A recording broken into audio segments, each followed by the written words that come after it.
Reviewing batch COGS in KettleiQ. In this short training, I'll show you cost of goods sold for every closed batch, the costing method behind each number, and where to open the detail. Let's take a look. You'll find this under Accounting COGS from your dashboard. This is COGS Review, cost of goods sold for every batch that's been closed, calculated automatically at batch close.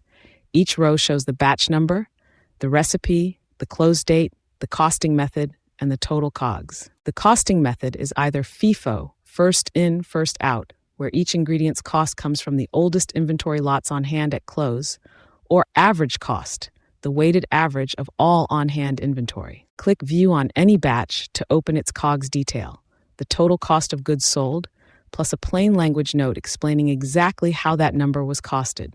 This is where you confirm a batch's cost and see which method built it before it flows into your financials.